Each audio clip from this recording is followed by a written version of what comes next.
como eu estava dizendo, bom dia a todos e a todas. Essa é a nossa aula de direito de propriedade. Então, nas aulas passadas, nós falamos um pouquinho sobre o Instituto da Posse, a controvérsia, inclusive, sobre a natureza jurídica da posse, se é fato, se é direito, mas vimos que, a par dessa discussão, a posse tem proteção do ordenamento jurídico. Então, nós vimos as consequências relativamente à posse e à classificação da posse, a posse de boa-fé, se a posse de má-fé, quanto aos efeitos de benfeitorias, quanto aos efeitos de percepção de frutos, e depois nós falamos um pouquinho de ações possessórias, ou seja, como se dá a tutela jurídica da posse, como alguém faz para ingressar em juízo em defesa da posse. Na aula passada, nós tratamos de um tema que é um tema diferente no programa de direitos reais, que diz respeito às terras indígenas. Então, nós falamos um pouco sobre como que é o tratamento jurídico das terras indígenas no Brasil. Bom dia, Michele. Falamos das terras indígenas, então vimos que os índios não são proprietários da terra, o que é até curioso se a gente for pensar que eles estavam aqui muito antes dos colonizadores, mas que a relação que lhe é dada pelos colonizadores e agora pelos brasileiros é de que os índios são usufrutuários da terra. Então, eles têm usufruto permanente da terra. Bom dia, Evelyn. Então, eles têm Bom dia. o usufruto permanente da terra. Em razão disso, há uma obrigação do Estado brasileiro em fazer a demarcação das terras indígenas e também promover ações de proteção desses territórios. Por fim, nós vimos também que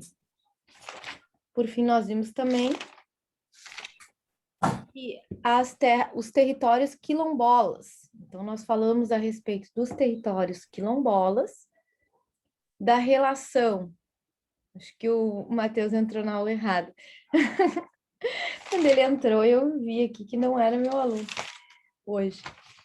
Então, nós vimos as relações entre os quilombolas e falávamos justamente que para os quilombolas há o reconhecimento de um título de propriedade em razão deles serem possuidores de terras tradicionais. Ou seja, em razão daquele território ser remanescente de quilombo, ao reconhecimento a essa população da possibilidade do INCRA demarcar e conceder um título de propriedade. Vejam que é diferente do reconhecimento nos territórios indígenas, como nós falamos na aula passada. Bom dia, Juliana. Bom dia, Luca. Bom dia, Diogo. Bom dia. Na aula de hoje, pessoal, nós vamos falar um pouquinho sobre propriedade. Então, vejam que a gente inaugura o estudo dos direitos reais propriamente ditos, porque nós vamos verificar ali no artigo 1225 da Constituição que há o elenco daqueles direitos reais, claro que com a controvérsia que nós já falamos da posse.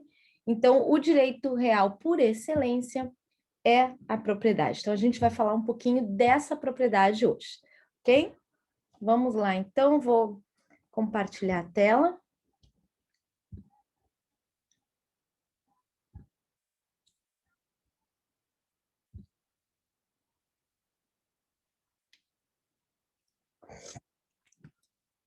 Bom, primeiro, a gente precisa entender e definir o que é a propriedade, como que a gente pode definir a propriedade. Aí eu trouxe, pessoal, dois autores que são autores muito conhecidos no âmbito do direito civil, ou seja, no tratamento como doutrinadores do direito civil, que é Caio Mário e o Orlando Gomes. E aí achei interessante, pessoal, o que o Caio Mário dispõe a respeito de propriedade.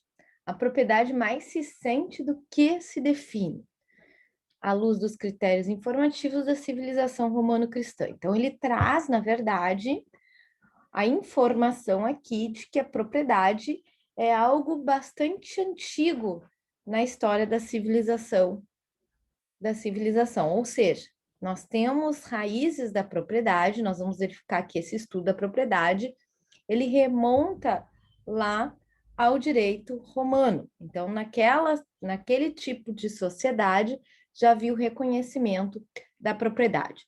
Mas ele traz uma outra informação também que é bem interessante, que é a questão da gente sentir a propriedade mais do que qualquer coisa, quando vamos definir. E é algo que vai também ao encontro da ideia da propriedade como um direito natural. Então, quando a gente fala assim, o que é propriedade, mesmo que nós vamos verificar aqui do ponto de vista jurídico, mas as pessoas desde cedo, e aí incluindo as crianças, têm essa noção de propriedade muito clara. Então, quando alguém pega um objeto, se esse objeto é meu, significa que está excluindo os demais concorrentes, digamos assim, e definindo uma relação de propriedade com aquela coisa. Então, aquela criança, num espaço, numa escolinha, por exemplo, pega um brinquedo e diz, esse brinquedo é meu. E eu excluo os demais estudantes, demais amiguinhos, da possibilidade de ter a relação com a coisa. Então, vejam que é algo sentida desde cedo pelas pessoas. Mas, com a Revolução Francesa, esse conceito, com o iluminismo, esse conceito de propriedade, como eu coloquei anteriormente, passa a ser elevado a um direito humano, algo que não pode sofrer limitação indevida pelo Estado. Então, em vez do Estado conceder a propriedade é reconhecida pelo Estado como um direito fundamental. E o poder de intervenção do Estado é limitado. O Estado não pode intervir a qualquer custo na propriedade. O Orlando Gomes, então, outro doutrinador, vai trabalhar a propriedade a partir de 3 análises: sintética, analítica e descritiva. De forma sintética, ele vai dizer, opa, propriedade é a relação do sujeito com a coisa. Então, quando eu submeto a coisa à minha relação, a minha atividade, se dá uma relação de propriedade.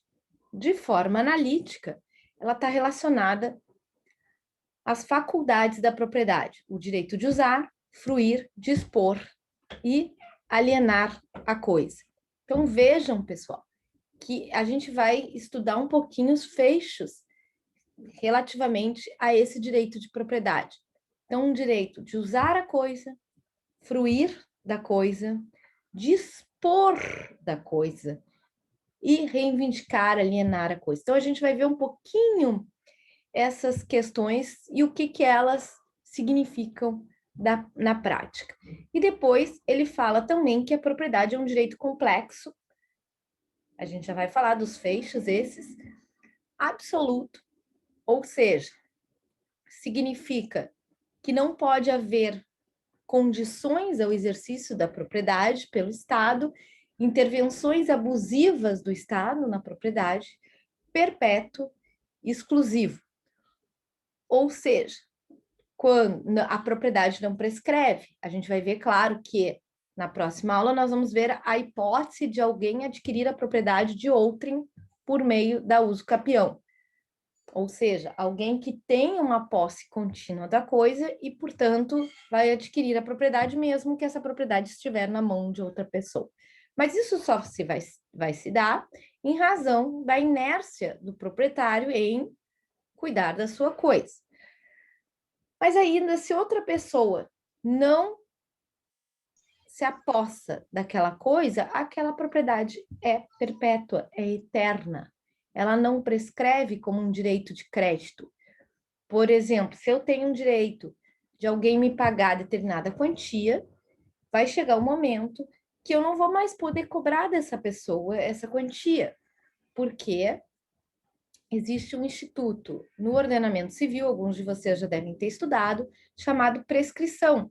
Vai dizer assim, não, tem um prazo para as pessoas ingressarem com as ações em juízo para reconhecer um direito de crédito, para reconhecer um direito ao pagamento.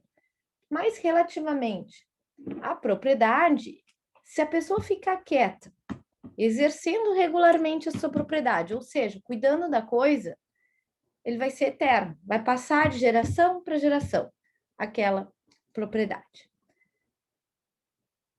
Bom dia, Adriano. Chegou. Vamos continuar, então. Quem são os sujeitos da propriedade? Então, muito fácil, tá, gente? Isso vai definir a característica da propriedade também. Então, nós temos um sujeito ativo, ou seja, aquele que é o proprietário, dono da coisa. Ele pode ser uma pessoa natural, tá? E aí nós vamos identificar esse direito fundamental de propriedade, um direito constitucional, tá lá no artigo 5º da Constituição, então que como um direito fundamental também está na Declaração do Homem e do Cidadão de 1789, também vai estar presente na Declaração Universal dos Direitos do Homem de 1948. Então nós vamos verificar aqui essa pessoa natural que tem um direito fundamental de propriedade. Mas também as pessoas jurídicas, tá, pessoal? Empresas, associações podem ter também um direito de propriedade. Então, por exemplo, vamos imaginar um clube, o Clube União, tá? Então, o Clube União é proprietário daquele terreno, daquelas quadras, do equipamento que tem lá, então ele também exerce propriedade. A pessoa jurídica pública, quem é a pessoa jurídica pública? Então, nós temos aqui, por exemplo, os estados, os municípios, as empresas públicas também vão ter uma propriedade pública, as autarquias, então, o INSS, por exemplo, tem uma propriedade pública. Isso vai identificar a característica da propriedade ser privada ou ser pública. E aí, algo interessante, pessoal, é que mesmo os entes despersonalizados, aqueles que não são reconhecidos como pessoas naturais ou jurídicas, eles também podem ser proprietários. Por exemplo, uma sociedade de fato, por exemplo, espólio, uma herança vacante. Então, algo que eu sei que muitos de vocês ainda não estudaram, mas o que eu quero colocar aqui, o condomínio, que não é reconhecido pessoa de direito, pode ser reconhecido como proprietário. Então, o que são entes despersonalizados? Aqueles que não são conhecidos como sujeitos, pessoas jurídicas, pelo ordenamento jurídico, mas ainda assim são entes que são reconhecidos dentro da esfera jurídica com função adequada para a determinado momento. Então, por exemplo, o espólio nada mais é do que o condomínio de bens de alguém que faleceu. Então, nós temos essa administração desses bens que é dada pelo inventariante no processo. Então, esse espólio é proprietário dos bens e pode adquirir, inclusive, fazer compras de determinado bem ou vender. Então, o ordenamento jurídico concebe também a possibilidade de que alguns entes despersonalizados sejam proprietários. Quando a gente fala em propriedade, então, pessoal, a gente pensa, essa é a minha propriedade, a gente pensa, então, da coisa propriamente dita, então, a coisa apropriada, e também o poder jurídico que eu tenho sobre a coisa. Então, pense um pouquinho sobre uma casa. Então, a casa é de minha propriedade. Então, eu penso a casa como propriedade, como algo material que reflete essa propriedade. E também preciso pensar essa relação jurídica da Daniela com a casa. Então, essa relação jurídica também é uma relação jurídica de propriedade. Então, é algo que é importante para nós fixarmos aqui quanto ao sentido de propriedade. Então, quando a gente fala em propriedade, nós pensamos a coisa em si, mas também a relação jurídica que é dada com a coisa, tá? Já falei do direito fundamental, então aqui nós temos na Constituição Federal, tá? Aqui não coloquei na Constituição, mas o artigo 5º é o artigo da Constituição Federal, estipulando o direito fundamental da propriedade, tá? Estipulando o direito fundamental da propriedade. Depois, pessoal, nós temos, então, vamos inaugurar o tratamento. Vamos inaugurar o tratamento. Nós vamos inaugurar o tratamento do tema no Código Civil. Isso vai se dar ali no artigo 1228. Então, aqui nós temos justamente trabalhando o direito de propriedade no Código Civil. E aí vamos verificar que ele começa justamente naquela definição do Orlando Gomes no sentido analítico da coisa, ou seja, as faculdades que tem o proprietário. Então, vamos verificar ali o artigo 1228. O proprietário tem a faculdade de usar, gozar e dispor da coisa, e o direito de reavê-la do poder de quem injustamente a possua ou detenha. Então, veja, ele tem o direito de usar, gozar, dispor ou alienar e reivindicar a coisa. Então, o que é o direito de gozar ou fruir da coisa? É o direito de perceber os frutos da coisa que eu sou proprietária. Então, o que são os frutos? Voltando lá em Direito Civil 1, tá? Então, os frutos dizem respeito aos frutos naturais, por exemplo, se eu tenho a propriedade de uma árvore que tem dentro do meu terreno, da minha fazenda, eu também sou proprietário dos frutos dessa árvore. Se se trata de maçã, por exemplo, macieira, sou proprietário das maçãs.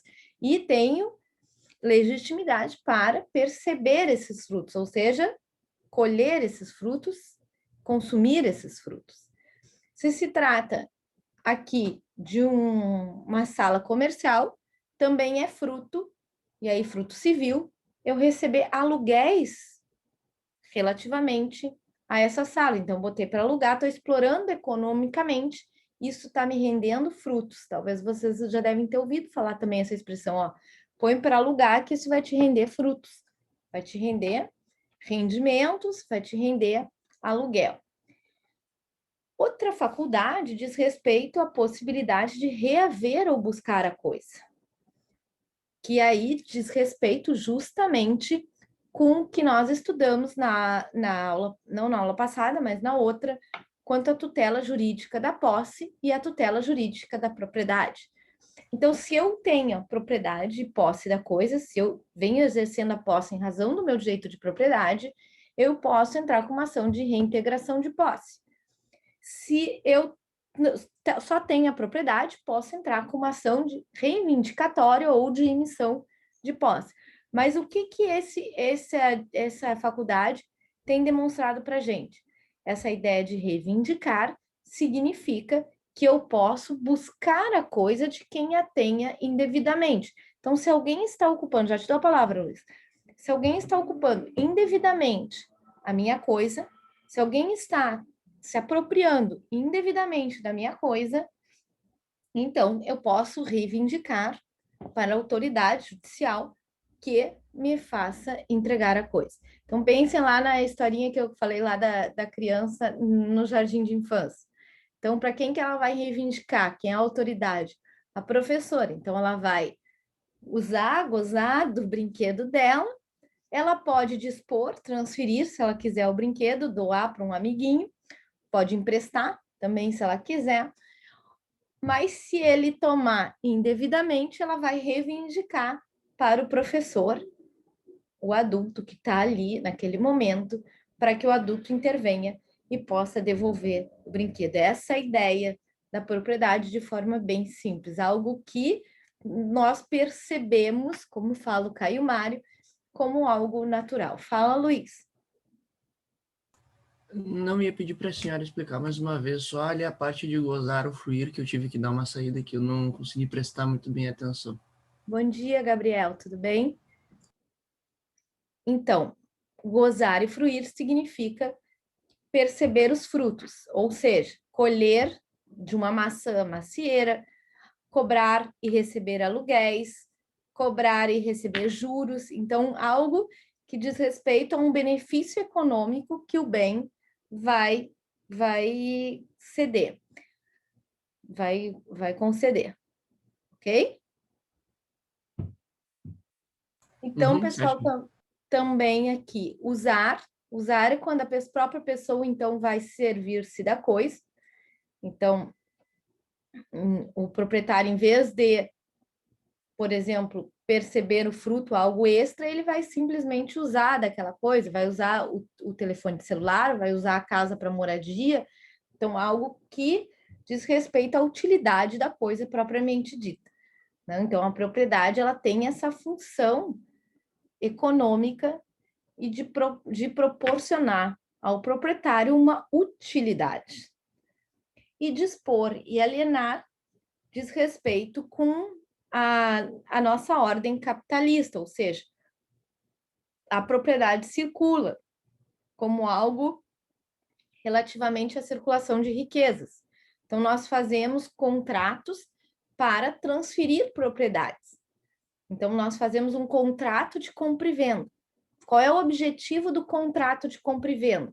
Eu quero transferir a minha propriedade e receber a propriedade do dinheiro. Então, por exemplo, transferir a propriedade de um imóvel ou a propriedade de um bem móvel, como, por exemplo, um celular, e quero receber uma quantidade de dinheiro. Então, faz parte da nossa sociedade que é inspirada num modelo capitalista, essa circulação de riqueza. E essa circulação de riqueza significa também uma circulação da propriedade. Então, vender, comprar, adquirir, explorar economicamente, tudo diz respeito a essa propriedade. Tá? A propriedade, pessoal, ela pode ser limitada ou restrita, tá? Que significa ou plena, ou alodial, que plena, tá? Esse termo alodial não é muito utilizado, mas eu botei aqui também para vocês, para que um dia, se vocês verificassem, eu nunca ouvi falar de propriedade alodial, mas está aqui no material. Mas é utilizado mais o termo plena e o termo limitado ou restrito, tá? Então, a propriedade plena significa que todos esses elementos aqui estão com o proprietário. Ou seja, o proprietário está usando da coisa, ele está com pleno poder de alienar a coisa se ela quiser, ele está com poder também de reivindicar a coisa, ele está com a posse da coisa, ele está percebendo os frutos da coisa, então ele está pleno. Mas pode ser, até por vontade dele ou não, que ele não esteja com a propriedade plena. Ele está com a propriedade restrita, porque ele alugou a coisa para outro. Então, ele já não pode, ele não está usando a coisa, porque ele alugou para outro. Ele não pode, ele resolveu hipotecar a coisa, dar em garantia. Então, o direito de alienar dele, embora ele mantenha, tem um ônus ali. Ele resolveu dar em usufruto a coisa, a gente vai estudar depois o que é usufruto, que significa dar o uso e a fruição da coisa, por isso o nome usufruto. Então, a pessoa que tem usufruto vai usar e gozar da coisa e fruir da coisa. Então, vejam que existe, a gente vai estudar a partir de então, né, depois de propriedade, vários outros direitos que são direitos reais que limitam o direito de propriedade. Então, que de alguma forma trazem uma restrição a esse direito de propriedade. Então, quando a gente pensa, por exemplo, em outros direitos reais e ainda direitos pessoais, como, por exemplo, a locação, o depósito, dizem respeito à coisa em si, nós podemos também pensar que há uma limitação do proprietário relativamente a essas faculdades que caracterizam a propriedade plena. Então, o proprietário, em princípio, tem lá a sua propriedade plena. Então, vamos supor, Daniela, comprei um apartamento. Entrei, peguei as chaves, recebi o apartamento, resolvi mobiliar o apartamento. O que eu vou fazer com o apartamento? Eu posso ir morar no apartamento. Então, nessa hipótese, eu estou gozando do apartamento. Desculpa, eu estou usando o apartamento, utilizando o apartamento. Posso vender o apartamento. Posso... Agora, vamos supor que alguém, sem eu dar qualquer permissão, resolve adentrar o meu apartamento. Então, o que eu vou fazer? Me limitou a minha propriedade, porque eu não tenho mais a possibilidade de usar, porque outra pessoa indevidamente está com a coisa, então eu vou reivindicar a coisa que é minha. Então, eu tenho o poder de reivindicar essa coisa que é minha. Esse poder está sempre comigo. Eu posso também dar esse meu apartamento, dar no sentido de fazer um negócio jurídico e querer fazer um contrato de aluguel. Nessa hipótese, eu, Daniela, então, a gente já falou um pouquinho sobre isso, vou ter a posse indireta da coisa e outra pessoa, que é o locatário, o inquilino, a posse direta da coisa. Então, ele que está usando e utilizando a coisa. Eu estou gozando e percebendo frutos da coisa. Então, nós vamos estudar um pouquinho, não essas relações pessoais, porque essas relações pessoais são baseadas num contrato. Então, vocês estudaram ou vão estudar em direito dos contratos, por exemplo, o contrato de locação, o contrato de depósito, o contrato de comodato, o contrato de mútuo, que dizem respeito a determinadas coisas com determinadas características. Mas nós vamos estudar alguns direitos reais, ou seja, que não são relações pessoais, que a gente falou lá na primeira aula, que vão limitar essa faculdade plena da propriedade. Então, outro ponto importante, no artigo 1228, então, que define as faculdades da propriedade, diz respeito ao parágrafo 1º. O que esse parágrafo 1º dispõe? Alguém pode me ajudar e fazer a leitura do parágrafo 1º, pessoal? Eu estou com a voz... Eu posso ler. Joia, Luiz. O direito de propriedade deve ser exercido em consonância com as suas finalidades econômicas e sociais e de modo que sejam preservados, de conformidade com o estabelecido em lei especial, a flora, a fauna, as belezas naturais, o equilíbrio ecológico e o patrimônio histórico e artístico, bem como evitada a poluição do ar e das águas. O que significa esse dispositivo? O que significa dizer que a propriedade tem que ser de acordo com a finalidade econômica e social? O que significa dizer que a flora, a fauna, as belezas, o equilíbrio, o patrimônio histórico, a poluição tem que ser respeitada? O que isso significa? Alguém quer Que existe uma arriscar? limitação, né? Que existe uma limitação, acho. Que existe uma limitação, muito bem. Então, vejam que aqui eu coloquei, ó, não é direito ilimitado. Não é um direito ilimitado. O que significa isso? Que a propriedade, ela tem que cumprir a chamada função social. E o que significa? Qual é o conteúdo da função social?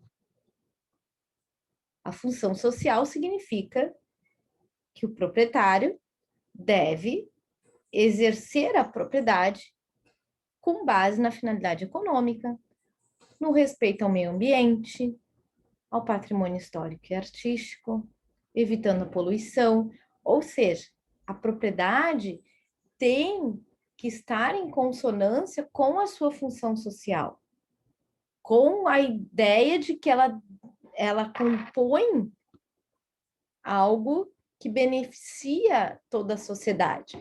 Então, a relação de propriedade, embora ela seja uma relação individual do sujeito com a propriedade, ela está inserida num contexto social. Qual é esse contexto social? Nós queremos que a propriedade seja fonte de riquezas também para toda a comunidade e que ela não prejudique a comunidade quanto, por exemplo, ao aspecto do meio ambiente, ao patrimônio histórico e artístico.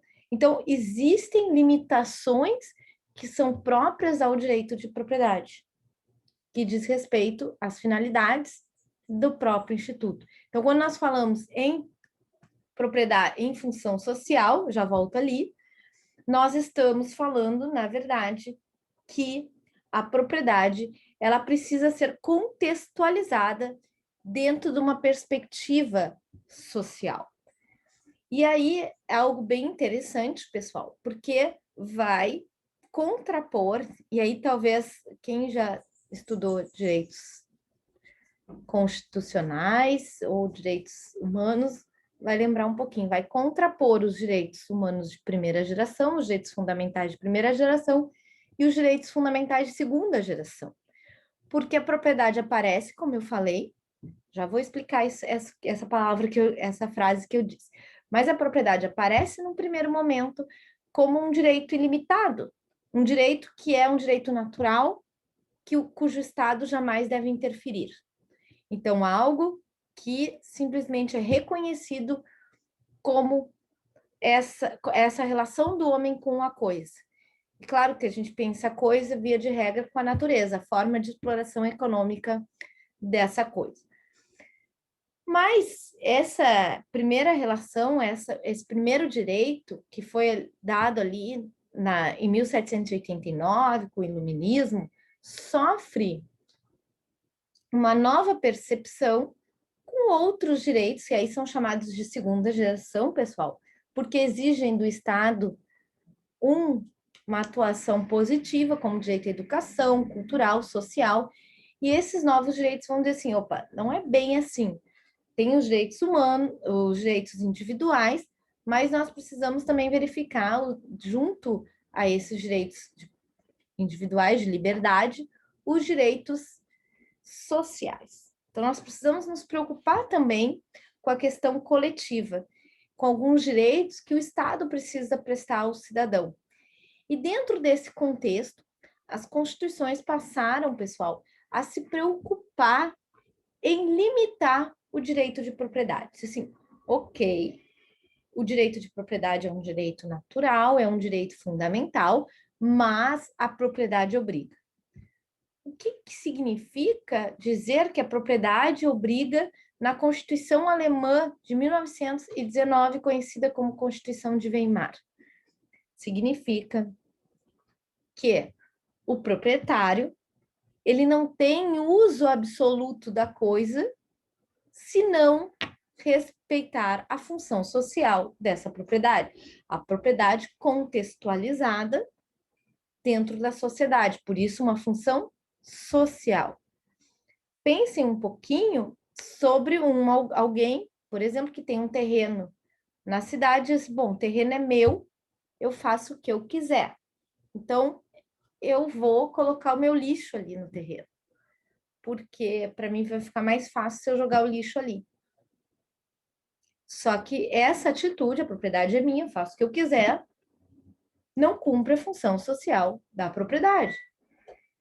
Isso vai levar um prejuízo aos meus vizinhos, muito grande, e um prejuízo ao meio ambiente, muito grande também.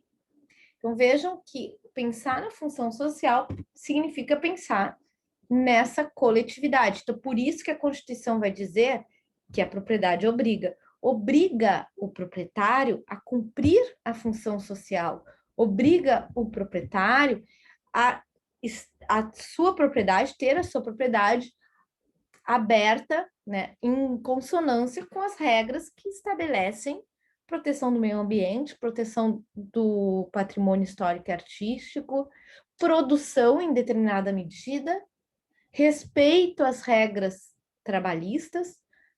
Então, uma das discussões muito fortes no Brasil diz respeito aquelas fazendas em que se verifica trabalho escravo, exploração de mão de obra escrava. Então, vejam que nessa hipótese, a utilização da propriedade tem relação com o desenvolvimento de uma atividade ilícita, que é a escravidão. Então, essa propriedade não está cumprindo uma função social. Eu trouxe aqui para vocês, ó, quem vai determinar, por exemplo, o plano diretor de um município. O que é o plano diretor de um município? Diz respeito ao tamanho que alguém pode construir na sua propriedade, ou não.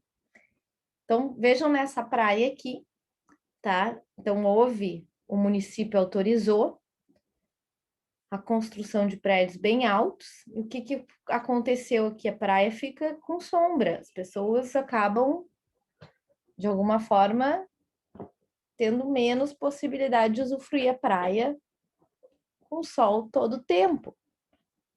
Então, tem que haver um equilíbrio entre a exploração econômica da coisa e também o bem-estar e o sentido coletivo que a propriedade me entrega. Nesse sentido, pessoal, vejam que já havia em 1964, quando foi feita uma lei denominada Estatuto da Terra, essa ideia é trazida para o Brasil. Então, vejam que ela aparece no primeiro registro histórico em 1919. Depois, em 1964, o Brasil fala, quando fala da exploração da terra, desse bem-estar coletivo, da ideia de que a terra não pode servir unicamente ao esgotamento da relação individual. Ela precisa ser pensada no coletivo. Nesse sentido, então, nós falamos em função social. Então, vai falar também na primazia do trabalho, quando nós tratamos da propriedade imobiliária rural. Então, aquilo que eu acabei de falar, olha, a propriedade imobiliária rural, o que é? As fazendas, estâncias, etc., em que esse princípio de função social deve ter relação com as questões de contratação de trabalhadores de acordo com as leis brasileiras. Então, quem infringir essas leis não está observando a função social da propriedade. Então, essa é a ideia da função social, pessoal. Algo que não diz respeito a um limite externo da propriedade, mas do próprio conteúdo. O que significa o próprio conteúdo? Alguns autores chegam a dizer, opa, se essa função social não está sendo exercida, eu não posso nem falar em proteção jurídica da propriedade. Aí o Fábio Conder Comparato vai dizer assim, nessa hipótese, nem deveria haver desapropriação com indenização, simplesmente confisco da propriedade. Então, é uma ideia que aparece quando nós estudamos o conceito de propriedade como algo que deve atender à função social. Então, ela só poderia ser protegida na medida que ela cumpre a função social. Se não sequer de propriedade, eu estaria trabalhando. Então, eu seria algo aparente, propriedade, mas que não mereceria uma tutela jurídica. Então, a função social diz respeito justamente a esse conceito que é próprio do direito de propriedade. Ou seja, o direito de propriedade cumpre uma função social. Não é sinônimo, pessoal, de aproveitamento econômico, simplesmente, como nós vimos já. Ou seja, não é exploração econômica, até algumas vezes até contrária à exploração econômica. Se eu tenho uma exploração econômica extremamente danosa ao meio ambiente, naquele sentido de esgotamento do recurso, eu não vou cumprir a função social da propriedade. Então, vejam que nem sempre ela tem relação com o aproveitamento econômico, embora na mídia se faça constantemente essa associação de função social com a exploração econômica, com a produção da terra. A função social é mais do que isso. Ela diz respeito também ao direito de moradia. Então, diz respeito a direitos que trazem um bem-estar social, como já dizia lá em 1964, mas que precisam ser contextualizados dentro da sociedade. Então, vejam que a propriedade nasce como uma relação individual com a coisa, como um direito absoluto do indivíduo com a coisa, como um direito natural, ou seja, algo que seria da natureza, alguns autores com fundamento em leis naturais, divinas ou próprias da natureza, enfim, mas nasce como um direito fundamental individual, mas que, com o passar dos anos, também recebe um olhar social. E esse olhar social, ele é expresso na necessidade de cumprimento dessa função social. Então, a propriedade não é vista como algo isolado na relação do homem com a coisa, mas contextualizada na relação do homem na sociedade com os bens, principalmente hoje, considerando que os bens são limitados, né, gente? Então, ela é limitadora e impulsionadora. Por que impulsionadora? Porque ela vai impulsionar o proprietário a cumprir a função social, a produzir, a cuidar do meio ambiente, a preservar o patrimônio histórico e artístico. Então, é nesse sentido que os autores vão tratar da função social. Ela é o contrário do abuso. Ela é o contrário do abuso do direito. Então, vejam, o que é o abuso de direito? Ele está presente para quem já teve, eu sei que alguns aqui de vocês ainda não teve lá a responsabilidade civil,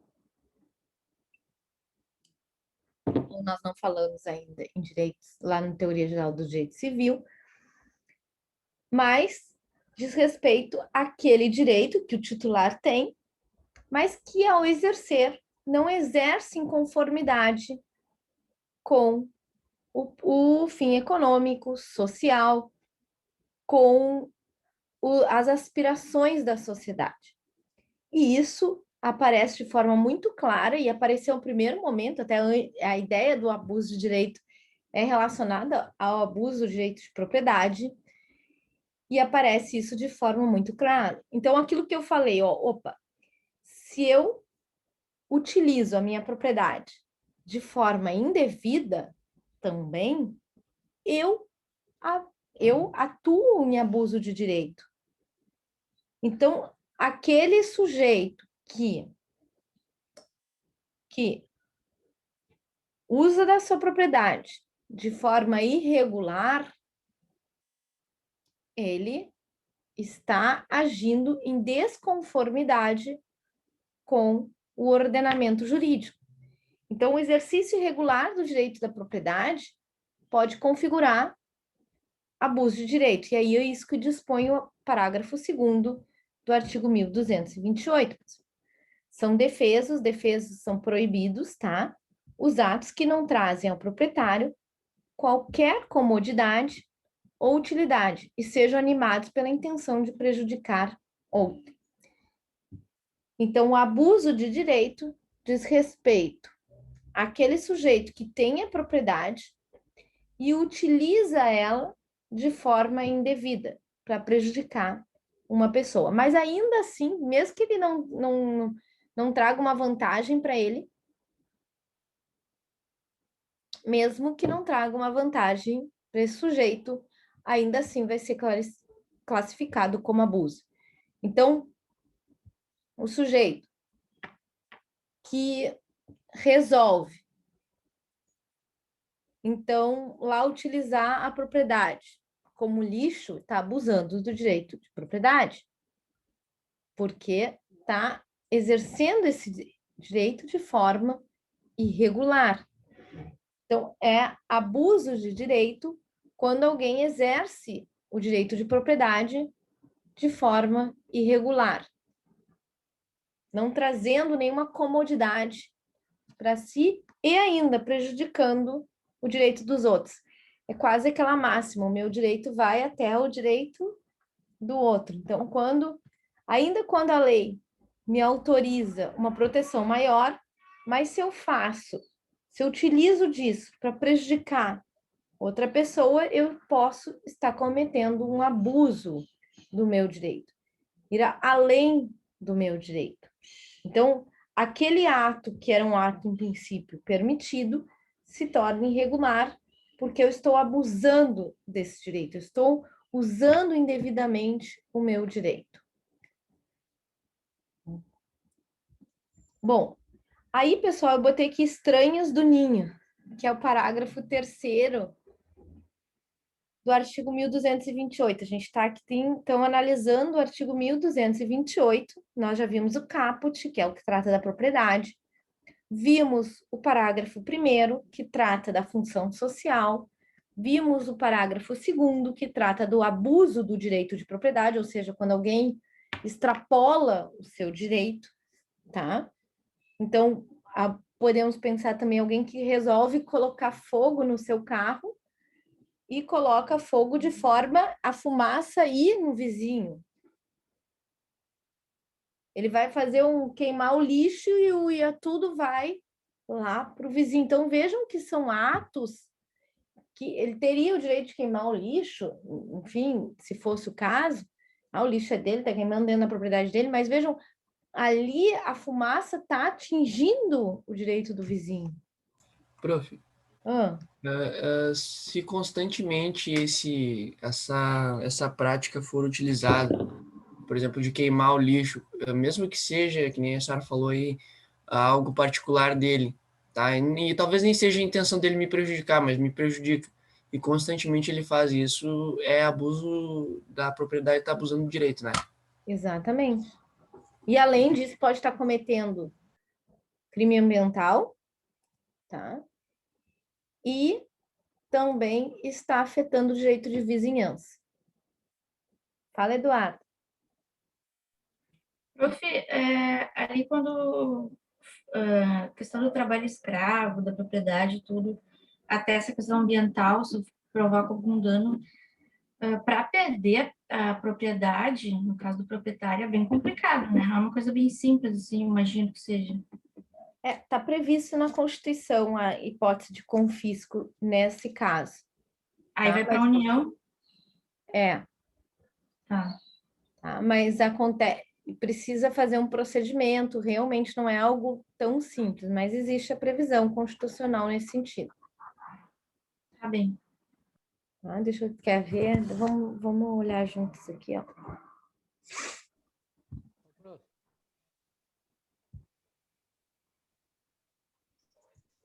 Posso falar, professor?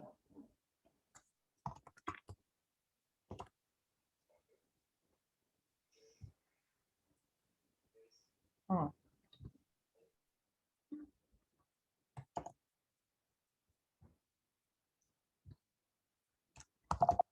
Opa.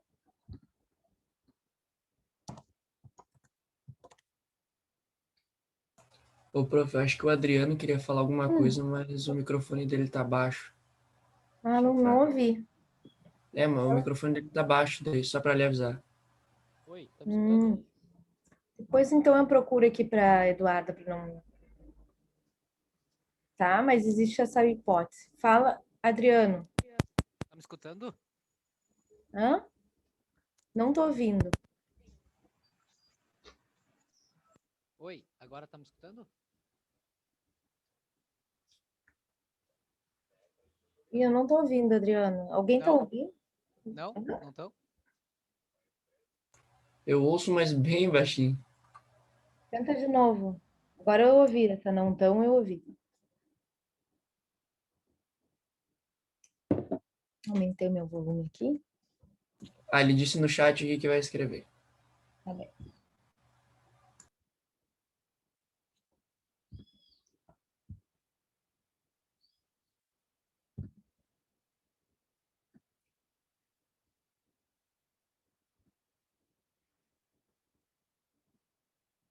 Os dos direitos dos animais, Adriano?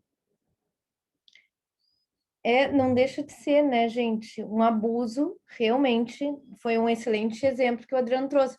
Porque se eu sou proprietária do meu bichinho de estimação, eu não posso abusar, né, pessoal, dessa relação e maltratar o bichinho, por exemplo. Qual da criação das codornas, Adriano? Não me lembro. Outra professora, né?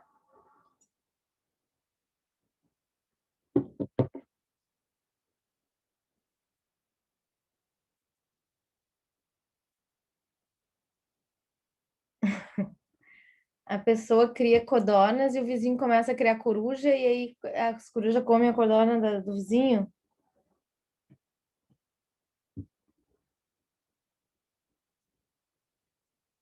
Uhum. É, é um exemplo, quer dizer, eu resolvo fazer isso ainda para implicar com o meu vizinho, né, gente? Boa. Um exemplo. Um exemplo. Bom, aí aqui, pessoal, eu botei aqui um estranho no ninho, na verdade. Por que que eu fiz essa referência ao estranho no ninho, tá, gente? Porque esse dispositivo aqui trata da perda da propriedade em caso de desapropriação, tá, pelo poder público. Então, significa que o poder público pode, em determinados momentos, requerer a desapropriação. Vamos supor que vá passar uma estrada, eu tenho uma fazenda, ou mesmo até uma propriedade urbana, e o poder público resolva fazer ali uma estrada. Então, ele foi feito um estudo e que, passando ali pela minha fazenda, a estrada tem uma viabilidade melhor de ser construída, etc. Então, o poder público pode desapropriar, ou seja, significa não tornar mais proprietário de. Então, quem vai desapropriar é o poder público, o Estado, o município ou a União, para um bem maior, ou seja, para um interesse público ou social. Esse dispositivo, ele consta ali no artigo 1228, consta também na Constituição Federal quando trata da propriedade, tá? Mas ele é um instituto do direito administrativo. Vocês vão estudar essa desapropriação no direito administrativo, que é a relação do Estado com o indivíduo. Então, a forma, os requisitos, como que se dá essa desapropriação. O código quis trazer ali no parágrafo 3º, simplesmente também porque ele está trabalhando as limitações ao exercício da propriedade. E essa é uma limitação, evidentemente. Além do proprietário ter que cumprir a função social, além do proprietário não poder abusar do direito de propriedade, o Estado ainda assim pode, se for o caso, requerer uma desapropriação, ou seja, a perda da propriedade do sujeito em razão de utilidade pública ou interesse social. Os limites dessa atuação do Estado vocês vão estudar lá em direito administrativo, certo? Bom, continuando, pessoal, a gente tem o parágrafo 4º e o parágrafo 5º. Eu vou pedir para o Luiz, que está lendo para nós, ele continuar. Se alguém quiser ler também, pessoal, só se manifestar, teria maior prazer. Posso Pode, ler? O proprietário também pode ser privado da coisa se o imóvel reivindicado consistir em extensa área, da posse ininterrupta e de boa-fé, por mais de 5 anos, de considerável número de pessoas, e estas nela houverem realizado, em conjunto ou separadamente, obras e serviços considerados pelo juiz de interesse social e econômico relevante. Parágrafo 5º. No caso do parágrafo antecedente, o juiz fixará a justa indenização devida ao proprietário, pago o preço, valerá a sentença como título para o registro do imóvel em nome dos possuidores. joia. Vamos ver aqui no... Tá, ok, Adriano. Então, pessoal, vejam, nós vamos estudar, tá? Na próxima aula, a uso capião. Um pouquinho da uso capião eu já falei para vocês, que significa posse prolongada e aquisição de propriedade mediante também outros requisitos, quando for o caso. Então, posse prolongada e o preenchimento de alguns requisitos. Só que o uso capião, pessoal, é algo sempre gratuito. Alguém que vai usucapiar um bem nunca vai pagar indenização para outra pessoa, tá? Nessa hipótese aqui, o ordenamento jurídico, o Código Civil, trouxe uma figura nova, porque ele parece ser um usucapião, mas não é. Traz um prazo menor de ocupação, tá? Fora o usucapião especial que a gente vai estudar aqui, o prazo é de 5 anos, tá? Os demais prazos da usucapião são maiores, tá? E traz também a possibilidade, pessoal, de obras de interesse econômico e social relevante, ou seja, não apenas a moradia, como a Constituição fala, da usucapião, mas poderia ser alguém que faz uma cooperativa, vamos supor, de reciclagem, tá? Então, ocupa uma terra, uma área, que seria uma área privada, e resolve fazer ali uma cooperativa de reciclagem. Nessa hipótese, tá?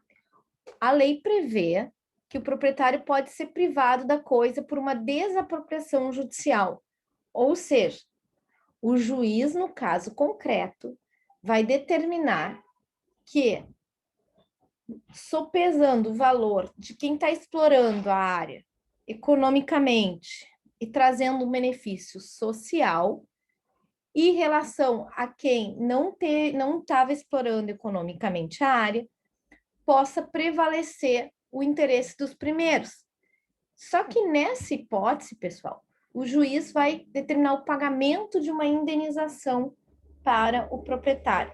Então, não é uma forma de uso capião, porque importa o pagamento de uma indenização, mas seria possível que o juiz pagasse uma indenização para o antigo proprietário, para que ele fosse, então, excluído da propriedade em razão de uma ocupação e de uma exploração com interesse social.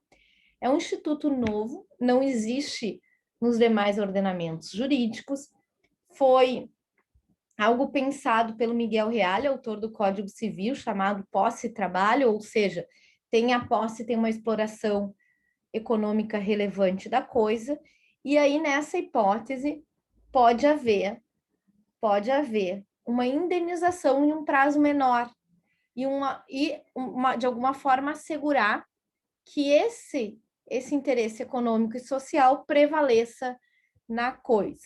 Então, eu não tenho notícia, pessoal, na jurisprudência, fiz uma pesquisa, não achei jurisprudência desse instituto, mas está ali na nossa jurisprudência, decisões dos tribunais, né, pessoal? Mas está ali no Código Civil como algo possível. Claro que esse código fez a previsão ali apenas, pessoal, nesses 2 parágrafos que tratam do direito de propriedade, muito pouco, não previu o procedimento, como que se dá, quem paga a indenização, quem não paga. Então, como que é feito esse caso? Então, como que... Vejam aqui, o juiz fixará a indenização e valerá como título. Então, tem algumas implicações que não foram muito claras no Código Civil. Mas algo importante, se a gente fizer um paralelo, pessoal, com o caso da favela Pullman, nós poderíamos imaginar ali que não teve a fruição de todo o prazo para a uso capião, dando a hipótese de que o juiz pudesse desapropriar com o pagamento de indenização. É quase um meio termo entre a uso capião e a propriedade, possibilitando uma indenização para o proprietário que não se visualiza na uso capião. Por outro lado, alguns autores também trazem isso, que beneficiaria o proprietário, que ele deveria ter feito, na verdade, uma hipótese da uso capião simples, como inclusive uma forma de ressaltar de que a propriedade deve cumprir a função social, mas é algo que aparece ali no ordenamento jurídico, tá? Então, a discussão, é uso capião com indenização, a maioria vai dizer não existe uso capião oneroso. Então, é uma forma de desapropriação privada. Por que privado? Porque não é o poder público que vai fazer, vai ser no interesse daquelas pessoas que estão ocupando a área, e não no interesse de construir uma estrada, de construir uma praça para a comunidade em geral. Mas o interesse é privado, embora, né, pessoal, esse interesse privado tenha por trás um interesse indireto público, porque há uma exploração econômica da área, mas com muitos conceitos abertos. O que é o interesse social? O que é um considerável número de pessoas? O que é aqui eles estarem de boa fé, ou seja, não é a boa fé subjetiva de estar ou não saber que a ocupação é indevida, mas de boa fé no sentido de fazer uma exploração econômica da coisa. Então vejam que existem alguns conceitos nessa seara. E aí, por conta disso, a doutrina, como eu lembro lá dos enunciados, da jornada, vamos dar aqui algumas orientações de interpretação do ordenamento jurídico.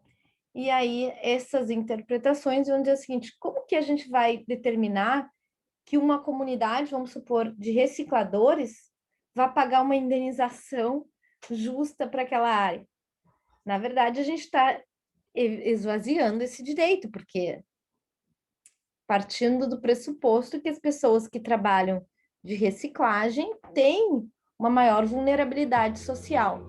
Então, aqui, alguns doutrinadores, aplicadores do direito, juízes que se reuniram, enfim, juristas, vão dizer o seguinte: olha, nessa hipótese, quem deve pagar essa indenização é a administração pública, porque a gente está lidando com possuidores de baixa renda.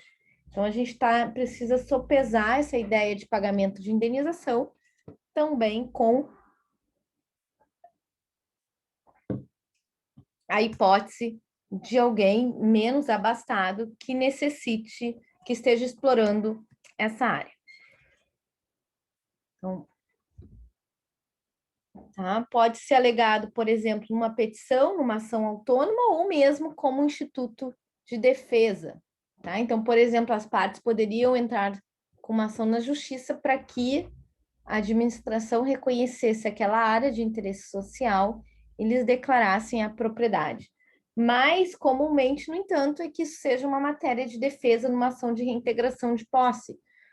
E aí, vamos supor que eles estão explorando aquela área por mais de 5 anos, tá? Não tem ainda o tempo suficiente para a uso capião, e aí o juiz aventa a possibilidade de pagar uma indenização e desapropriar essa área.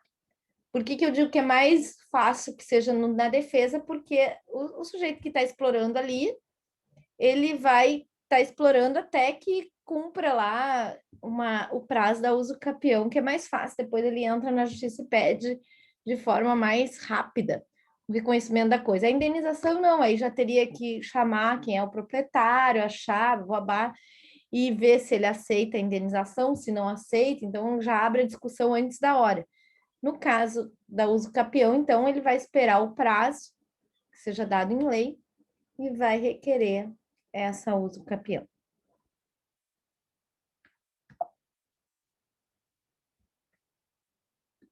Dúvida, gente? Alguém quer fazer algum comentário?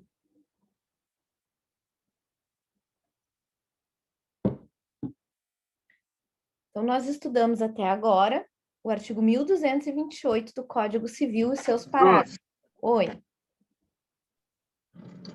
Fala, Gabriel. Tudo bem? Uhum. Eu vou ter que dar uma saída aqui, prof. Deu um imprevisto. Acho que eu não vou conseguir pegar a segunda parte da aula, mas aí eu assisto no aula, tá? Tá bem, tudo bem. Tem problema. Tá? Já computa a presença aqui. Tá?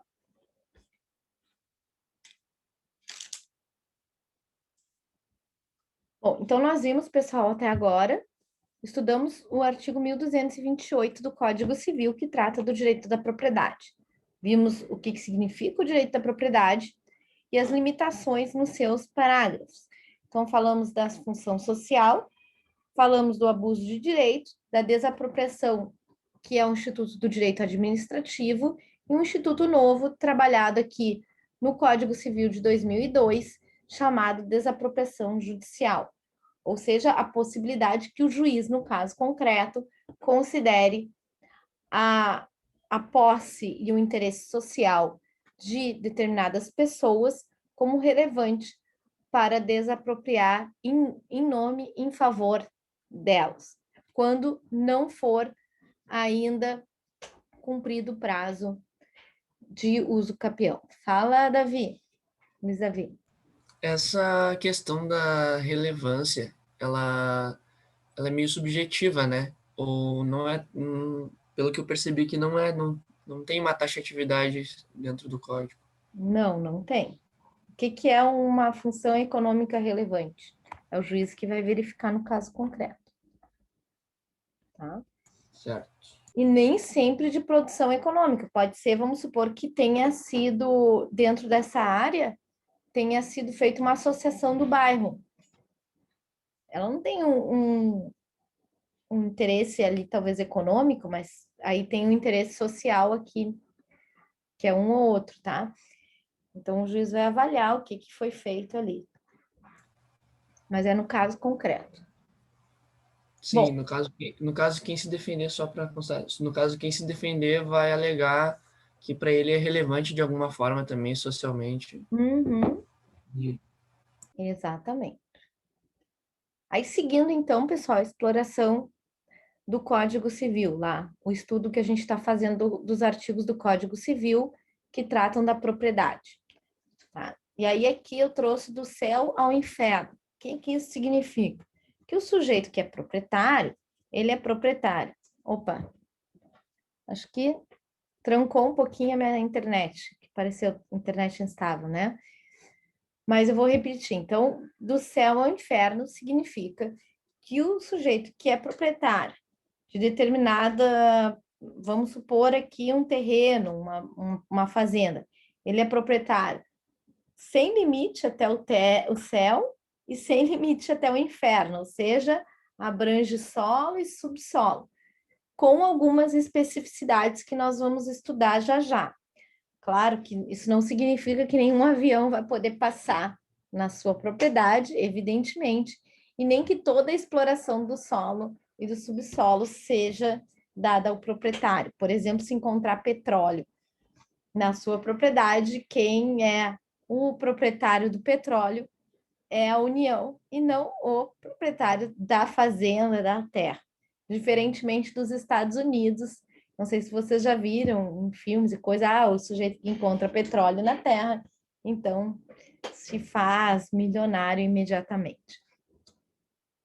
Então vejam aqui, pessoal, então a propriedade do solo, ou seja, do terreno, abrange o espaço aéreo e o subsolo, tá?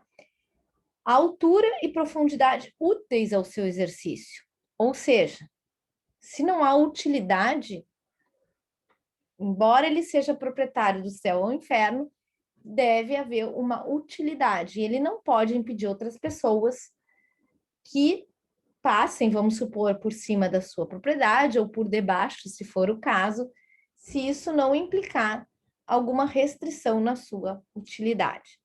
Tá? Então, ele deve suportar, por exemplo, a passagem de cabos e águas que interessam ao bem comum. Então, tudo isso vai ser verificado no caso do interesse. Aí eu trouxe uma jurisprudência interessante aqui para vocês, é de 2015, foi julgado pelo Superior Tribunal de Justiça, tá? E está prevista no informativo, 557. Vejam só. Tá. Nesse caso aqui, eu tinha dois proprietários de vizinho, um vizinho do outro, e um deles resolveu traçar pinos, tá? E que invadiam o subsolo do outro vizinho. Então, quando ele foi fazer lá o seu prédio, tá? A sua construção, os pinos de concreto da obra de sustentação invadiam o subsolo do vizinho. Então, o vizinho, atento, imediatamente entra com ação judicial de dizer, opa, está invadindo a minha propriedade aqui. A minha propriedade é nessa limitação e eu vou verificar aqui que aqui no meu subsolo eu tenho pinos de concreto do vizinho que eu não autorizei. Então, eu quero que ele destrua esses pinos de concreto. E claro que isso ia implicar a destruição de todo o prédio, porque eram pinos de sustentação. O que decidiu o tribunal aqui, o Superior Tribunal de Justiça? Entendeu que não havia nenhuma comprovação de que aqueles pinos de concreto que foram colocados no subsolo do vizinho, ou seja, adentraram a sua propriedade, trouxessem qualquer prejuízo no gozo, fruição do seu, no uso, gozo e fruição do seu imóvel. Então, em razão disso, como a utilidade não tinha sido comprovada por esse autor da ação, no sentido de que o vizinho teria invadido a propriedade dele e trazido algum dano, a jurisprudência, o tribunal disse não.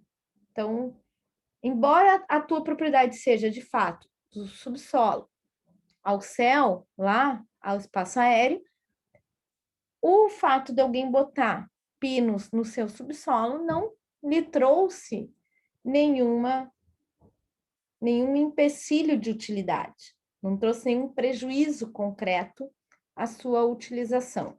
Então, julgou aqui improcedente, ou seja, julgou indevida essa ação desse sujeito que reivindicou que o vizinho tirasse os imóveis, os pinos do seu terreno. Então, algo interessante para a gente verificar que esse dispositivo, ele precisa estar em consonância com a utilidade. Seguindo, pessoal, o artigo 1230 vai também ao encontro do que nós estamos comentando agora. Vejam só que, apesar de ser proprietário do solo de forma abrangente, ou seja, de forma ampla, essa propriedade, como eu coloquei, não abrange as jazidas, minas e demais recursos minerais que são propriedades da União. Então, se alguém encontra, por exemplo, pedras preciosas, petróleo no seu terreno, esse bem é de propriedade da União. Então, ele pode participar na exploração dessa atividade, mas a propriedade é da União. Então, é algo que precisa ser bem esclarecido no Brasil, que lá na Constituição vai dizer que essas jazidas, elas são de propriedade da União. Então, a União que vai fazer a exploração econômica delas e é garantida, então, ao proprietário simplesmente participação no produto da lavra. O que é o produto da lavra? Do produto esse que sai da jazida. Então, participação no petróleo, participação na produção das pedras preciosas, algo do gênero, que possa ser encontrado na sua propriedade. Então, não pensem que se a pessoa encontra uma jazida na sua propriedade, ela vai ficar rica imediatamente e vai poder ser dona dessa jazida e exploração. Não, a União vai dizer assim, a Constituição vai dizer, não, essa propriedade é da União, não é do proprietário do terreno. Nós vamos fazer uma divisão aqui. A União vai fazer a exploração econômica e vai dar simplesmente uma parcela, uma possibilidade do sujeito participar. Até porque isso está sendo feito e vai ter ali, evidentemente, um transtorno para o sujeito. Então, vejam que ele encontrou petróleo. Então, vai vir lá a exploração de petróleo e ele não vai mais poder criar gado naquele local que ele criava, suponho, assim. Continuando então, pessoal, lá no artigo 1231 e no artigo 1232, nós vamos falar um pouquinho sobre essa propriedade, continuando sobre as características dessa propriedade. Então, a primeira é que, não havendo nenhuma disposição em contrário, ou seja, nenhuma prova em contrário, a propriedade se presume plena e exclusiva, ou seja, se eu não tenho nenhuma prova de que alguém está locando o meu imóvel, que alguém está, por exemplo, com uma garantia do meu imóvel, a minha propriedade é plena. Eu posso usar, gozar, fruir, alienar a coisa de forma ampla. Então, a ideia de presunção da lei é uma presunção ampla a meu respeito, no meu sentido. Tá? Outra questão também bem simples da gente estudar lá no artigo 1232 é algo que a gente já estudou lá em Direito Civil 1, mas que também apareceu em todos os ramos do direito civil, que é o princípio de que o acessório segue o principal. O que significa que os frutos e produtos pertencem ao proprietário. Então, a regra geral é que quem é proprietário do bem também é quem tem a legitimidade para fazer exploração econômica desses bens quanto aos produtos e frutos.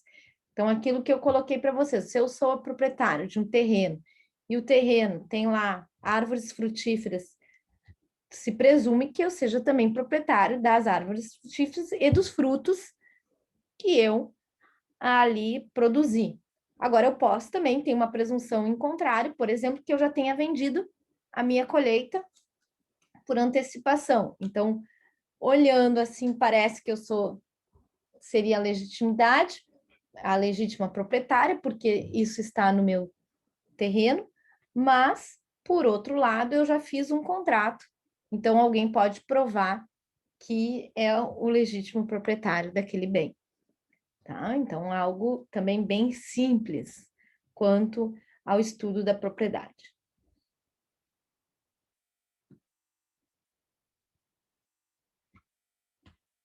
Quais são as características, pessoal, desse direito de propriedade?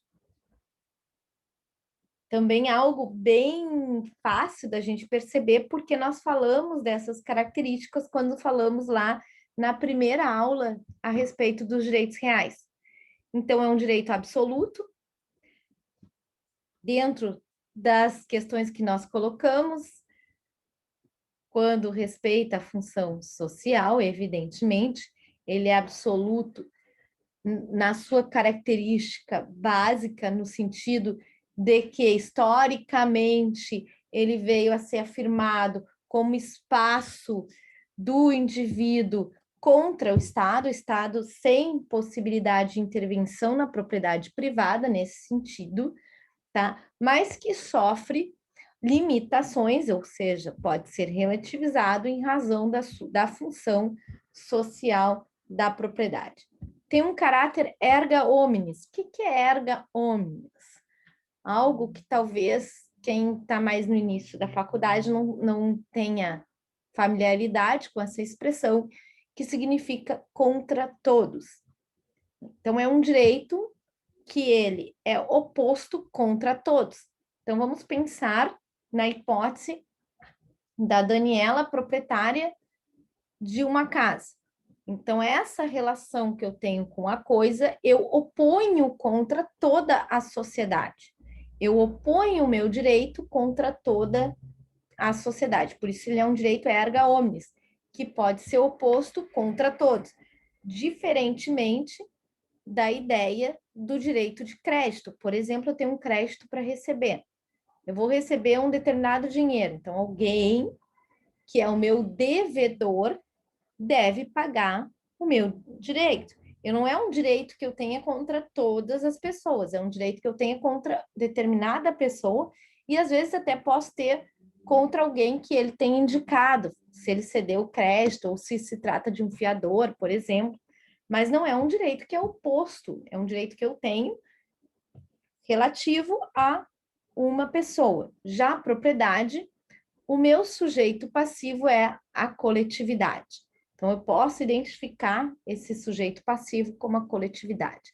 Falamos já sobre isso, um direito exclusivo, ou seja, eu exerço contra as demais pessoas de forma exclusiva, a não ser que eu queira, de alguma forma, que outra pessoa participe desse meu direito.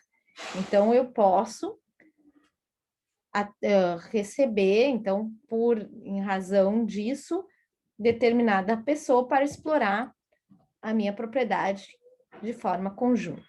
Perpétuo, nós já falamos sobre isso, então a propriedade, ela não prescreve, então a relação de propriedade, tanto é que a gente verifica isso na sociedade, ela passa de geração para geração.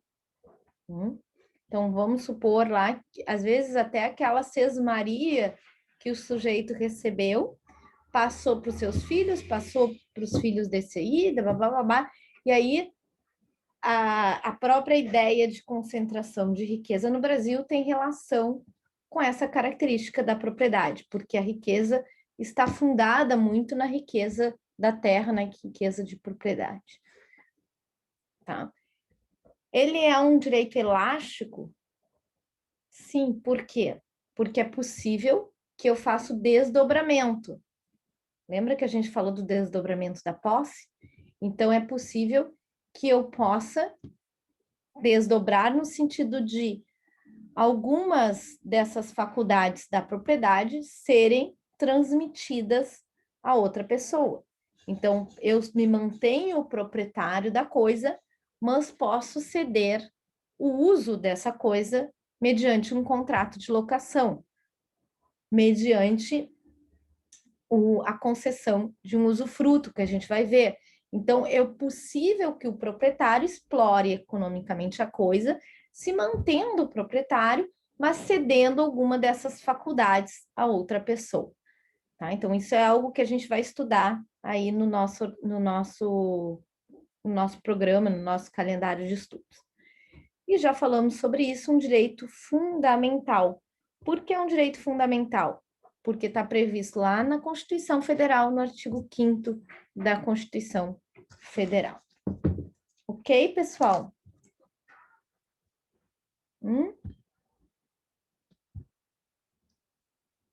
Até aqui tudo bem?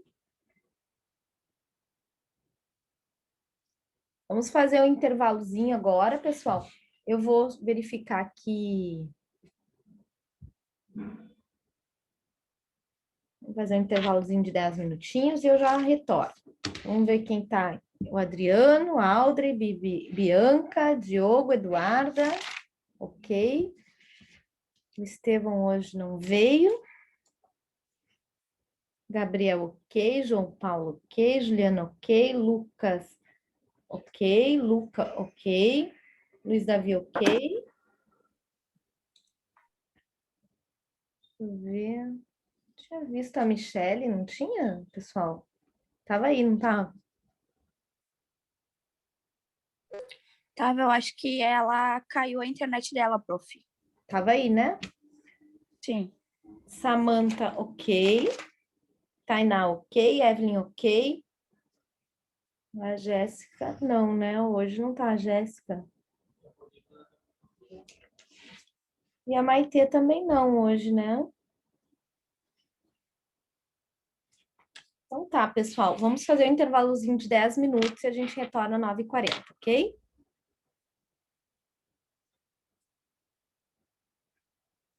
Ok. Intervalinho.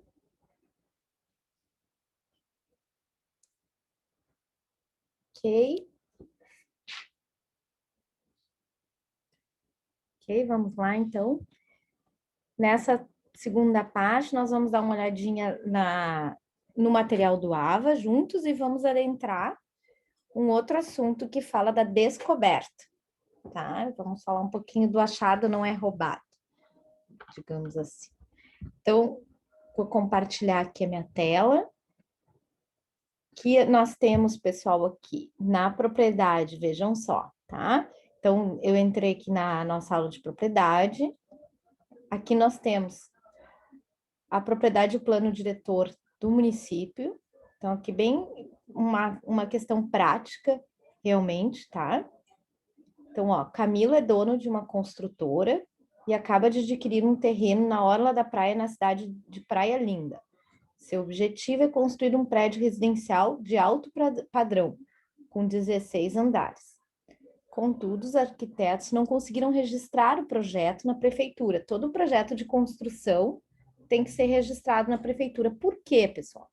Porque precisa respeitar o plano diretor da prefeitura. A prefeitura vai fazer uma fiscalização dessas construções, para que essas construções são adequadas. Então, vejam que mesmo que o sujeito seja dono da propriedade, pense assim, eu vou construir, vou explorar o máximo, a prefeitura não vai deixar, vai dizer assim, tem um limite para isso, tá? Eles alegam que a negativa do município se amparou no número de andares no coeficiente de área construída, ou seja, em determinadas áreas, não é possível explorar todo o limite da propriedade, todo o terreno. Então, é preciso que deixe uma área verde, tenha uma área que não seja construída. Então, o Camilo procurou você como seu advogado e pediu ajuda na realização do registro do projeto da construtora. Então, vejam que esse caso, qual é o padrão de resposta esperado? Que elas têm, que esses limites ao direito de propriedade também têm relação com o direito urbanístico.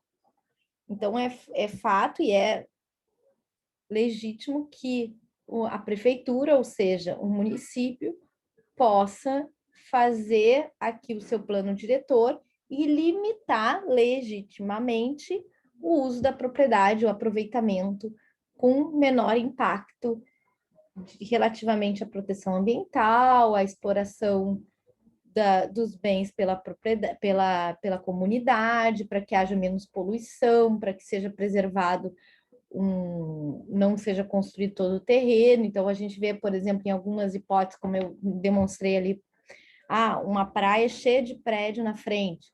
Então, isso no final, a longo prazo, pode trazer prejuízos para a comunidade.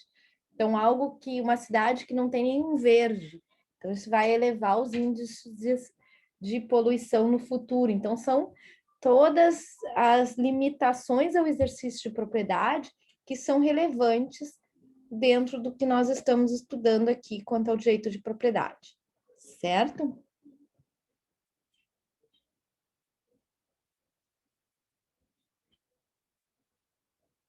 Aqui também, então, a titularidade, aqui nós temos um infográfico, pessoal. Quanto à titularidade, a gente falou um pouquinho sobre isso, a titularidade do direito de propriedade. Então, falei, olha, outros entes que não apenas a pessoa natural, a pessoa jurídica pode ser proprietário, aí vai falar da massa falida, por exemplo, de uma empresa, que é o conjunto de bens dessa pessoa jurídica que foi levada à falência, que foi cancelado o seu registro como pessoa jurídica, e essa massa falida, ela ainda é proprietária de determinados bens que vão depois serem direcionados aos seus credores. Tá? A herança jacente ou vacante, algo que vocês vão estudar também lá em direito das sucessões, tá? Diz respeito àquela herança que não tem um herdeiro identificado e cujos bens vão ser arrecadados e depois transferidos ao município, tá? Ou à União, quando for o caso. Aí, como eu falei, antes de ser declarada herança jacente, logo que a pessoa morre, esse conjunto de bens chama-se espólio.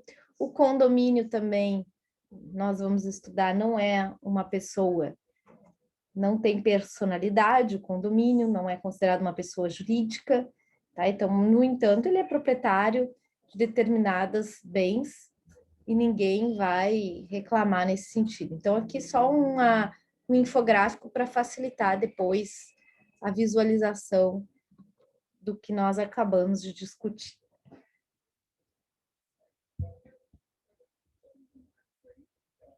Depois nós temos aqui também, para facilitar o estudo, pessoal.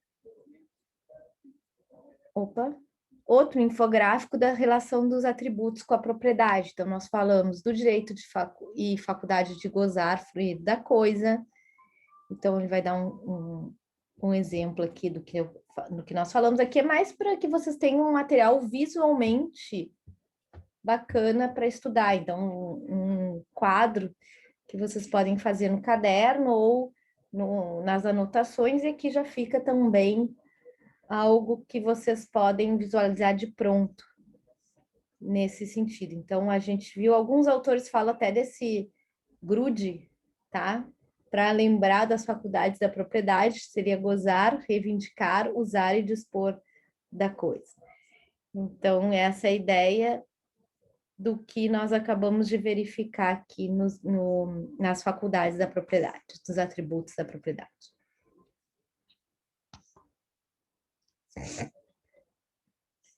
Opa.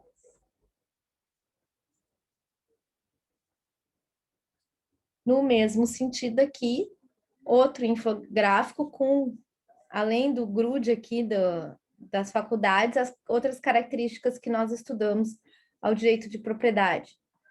Então, aqui, ó, conceitos, atributos que nós vimos e as outras características da propriedade plena, perpétua, exclusiva e elasticidade. Então, algo para vocês depois irem aqui no material do AVA e lerem esse material. E depois a gente tem aqui um desafio bem bacana também.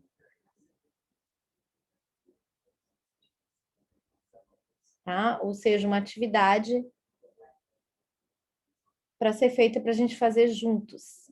Então, vamos fazer juntos a atividade. Alguém quer ler aqui a atividade para dar uma folguinha?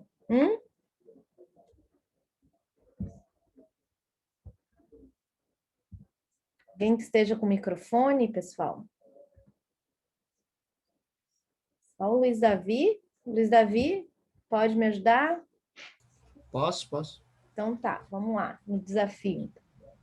O direito de propriedade tem garantia constitucional, no entanto, sua abrangência e sua amplitude, há muito tempo, não são absolutas no Brasil, nem na maioria dos países democráticos. É também na Carta Magna que encontramos os princípios da função social da propriedade e sua função socioambiental.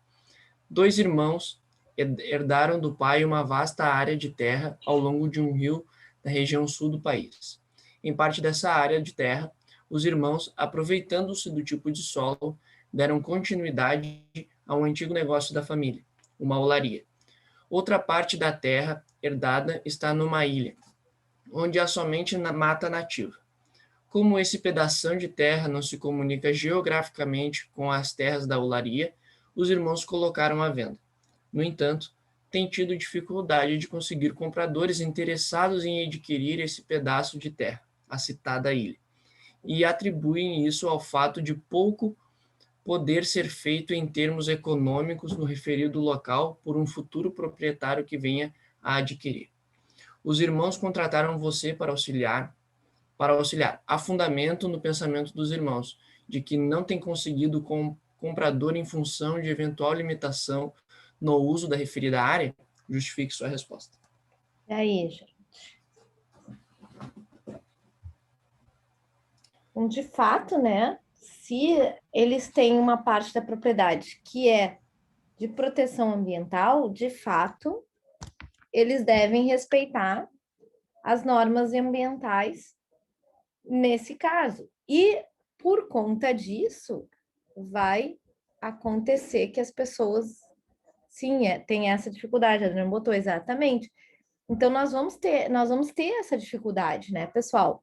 E é uma dificuldade legítima, por outro lado, porque diz respeito à proteção do meio ambiente. Então, eles vão realmente enfrentar essa dificuldade, são proprietários da área, mas a exploração econômica da área, ela não vai poder ser efetivada de forma total, porque há ali uma área de conservação ambiental, ou algo que vocês vão aprender lá em direito ambiental, ou de preservação permanente, mas o que eu quero colocar aqui é que precisa ser, de fato, respeitado o direito ao meio ambiente, a proteção ambiental da área. Não há nada que a pessoa possa dizer assim, mas eu não quero proteger essa área, ou porque isso vai me impedir um lucro menor.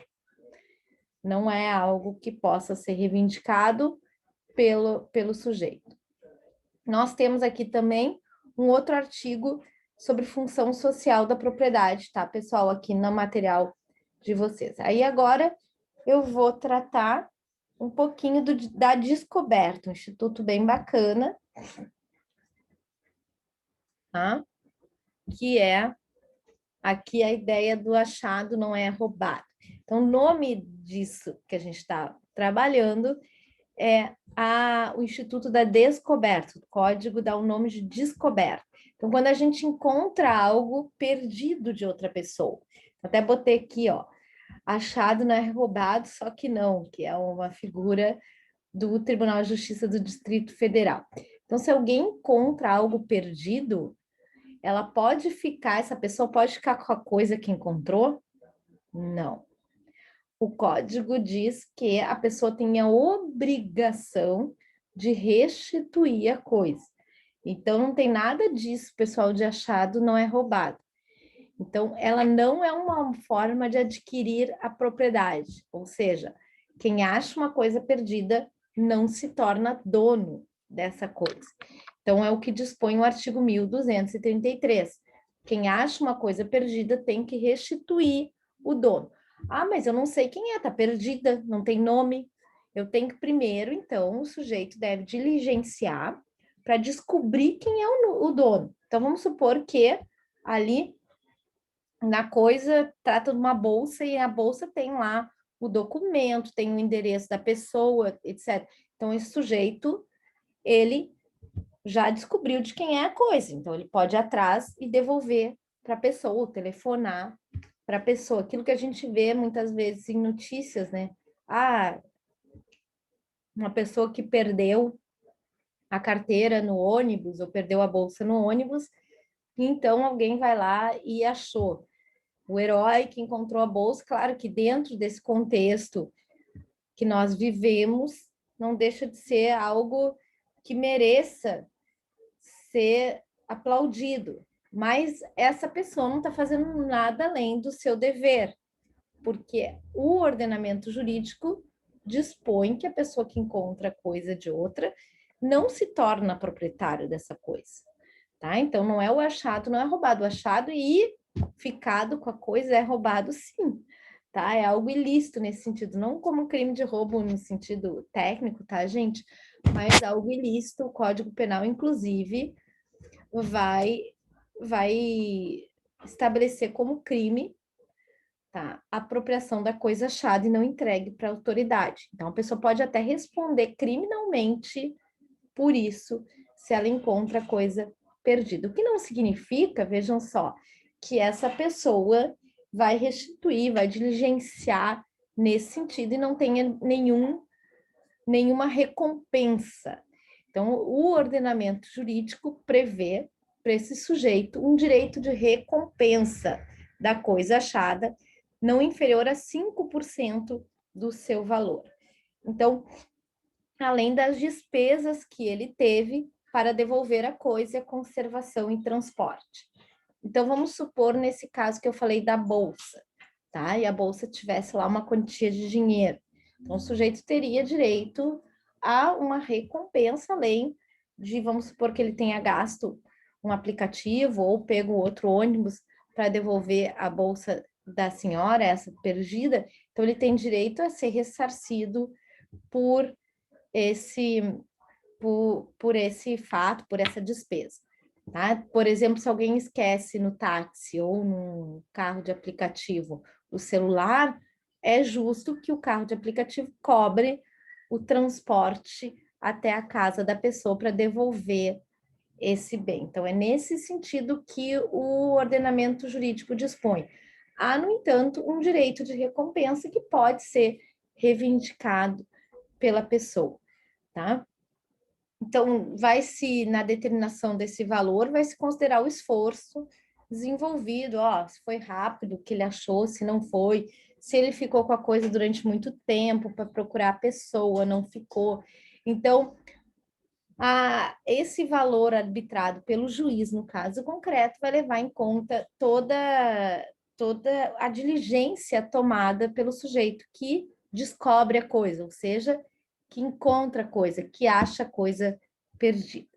Tá? O nome dessa recompensa chama-se, no juridiquês, de achádego. Tá? Então, algo que bem específico, a gente pode chamar também de recompensa, não tem problema nenhum, mas vocês podem ver em alguns doutrinadores ou em alguns editais de procurar o dono, o achádego, ou seja, a recompensa que o sujeito colocou. Às vezes o próprio sujeito já estabelece essa promessa de recompensa quando perde alguma coisa num poste, ó, perdi o gato, cachorro, e prevê uma recompensa para quem restituir a coisa. E nós temos essa recompensa que é também regulamentada pela promessa do sujeito. Então, ele já de pronto já estabelece esse valor, às vezes maior do que os 5% relativamente ao valor da coisa, porque tem interesse muito grande em receber a coisa de volta. Tá? Então, essa é a ideia da descoberta.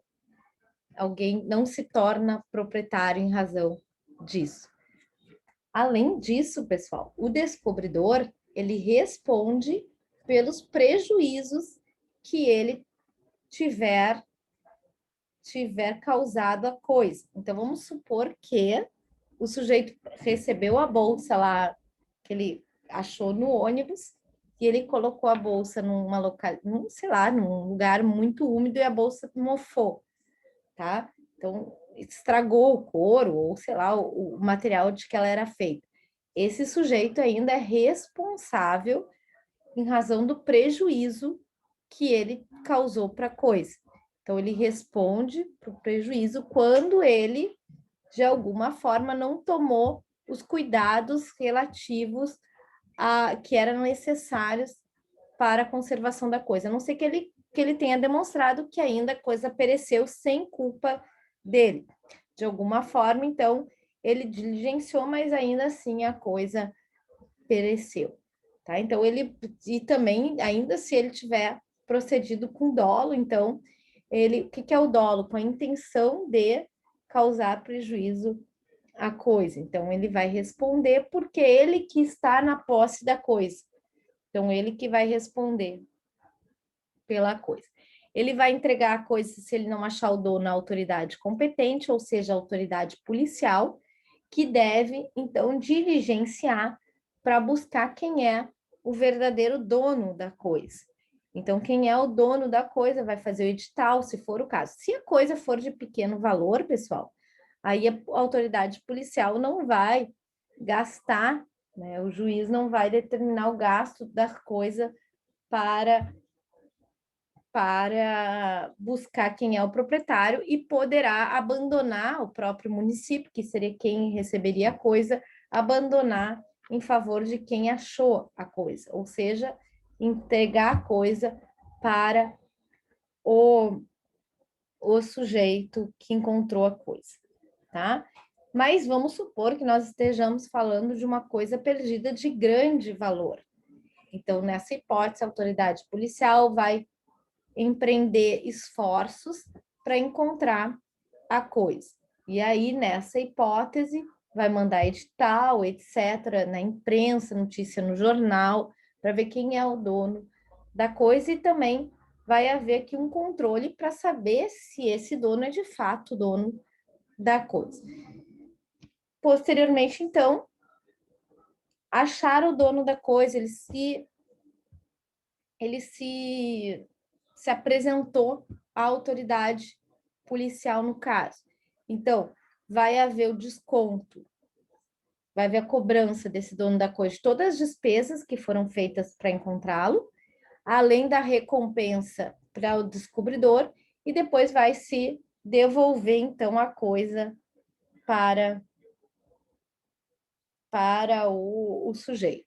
Se ele não foi encontrado, então o município é que fica com a propriedade da coisa, tá? Então, se o município não tiver interesse em ficar com a coisa, ele pode entregar a coisa, abandonar a coisa em favor de quem encontrou a coisa. Então, em princípio, a coisa vai ficar para o município. Vamos supor que achou uma mala de dinheiro, tá? E aí quem vai ficar com esse dinheiro vai ser o município. Vamos ver aqui agora, pessoal. Vou passar um videozinho bem interessante, um pouquinho sobre o resumo do que nós falamos aqui do achado não é roubado. Mas de pronto, alguém quer fazer algum comentário? Não?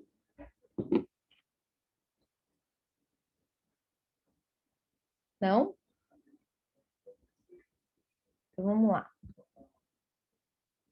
Vou mostrar aqui um videozinho da AGU Explica, que eu acho bem bom.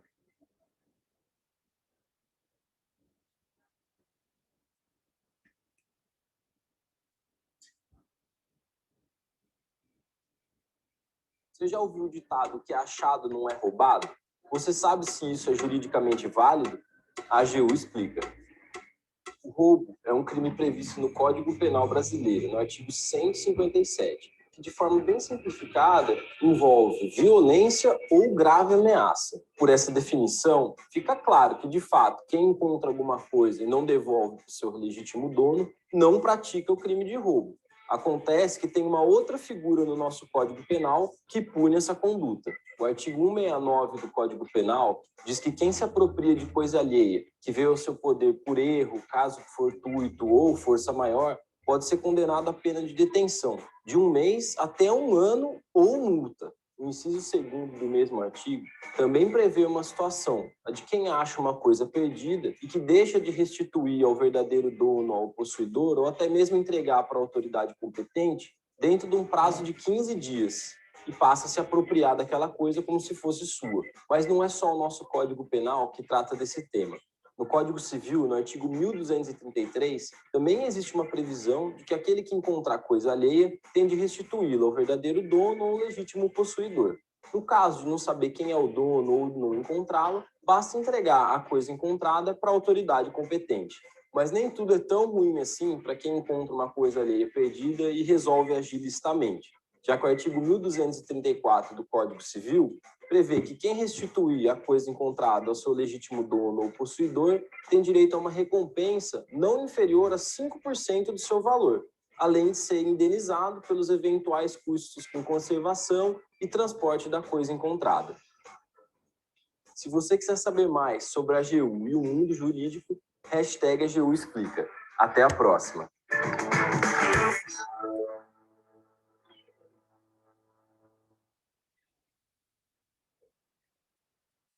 Eu acho esse vídeo bem bacana, né, gente? Que eles dão um resumo do que nós acabamos de ver. Tô vendo um outro aqui, peraí. Eu vim para a China em busca de ideias para o futuro. Meu Deus, onde é que tá isso? A minha primeira impressão é de que o país virou um grande laboratório de experimentação. Espera um pouquinho, gente, que eu não tô conseguindo nem diminuir aqui. Tudo se transformou completamente nos últimos 15 anos. E tecnologia e inovação tiveram um papel fundamental para isso.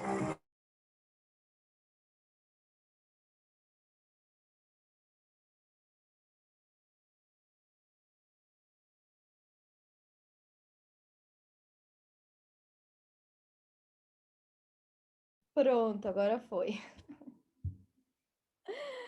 Pronto, é porque veio outro vídeo, Adriano, e aí misturou aqui junto com a aula. Bom, pessoal, então, aí na aula de hoje, então, nós falamos um pouquinho da propriedade e falamos do Instituto da Descoberta, ou seja, daí de alguém que encontra a coisa alheia. Quero saber se ficaram algumas dúvidas, que vocês querem fazer algum comentário nesse sentido.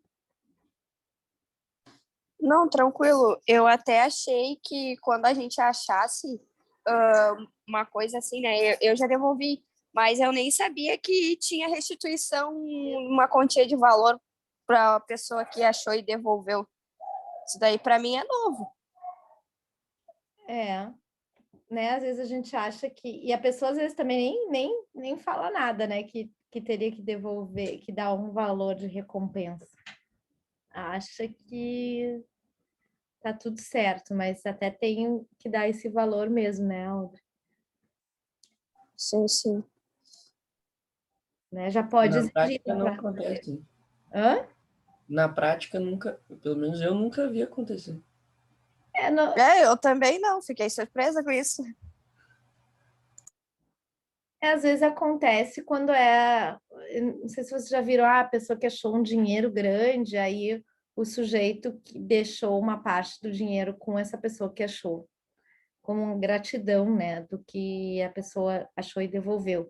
Porque o dinheiro ainda é mais difícil da pessoa devolver, porque não tem nada identificando esse dinheiro e a apropriação, então é mais difícil que alguém devolva. Então é comum que, não sei se vocês lembram, encontrou uma mala, uma carteira, e aí o sujeito agradecido deu tanto de dinheiro para o descobridor. Na verdade, ele está agindo em conformidade com a lei, se for até 5%. Outras vezes ele doa a um pouquinho mais, mas eu acho algo também bem curioso, que a lei tenha se preocupado com esse fato, né, gente? Então tá, pessoal. Então, na aula que vem, nós vamos falar sobre a uso capião.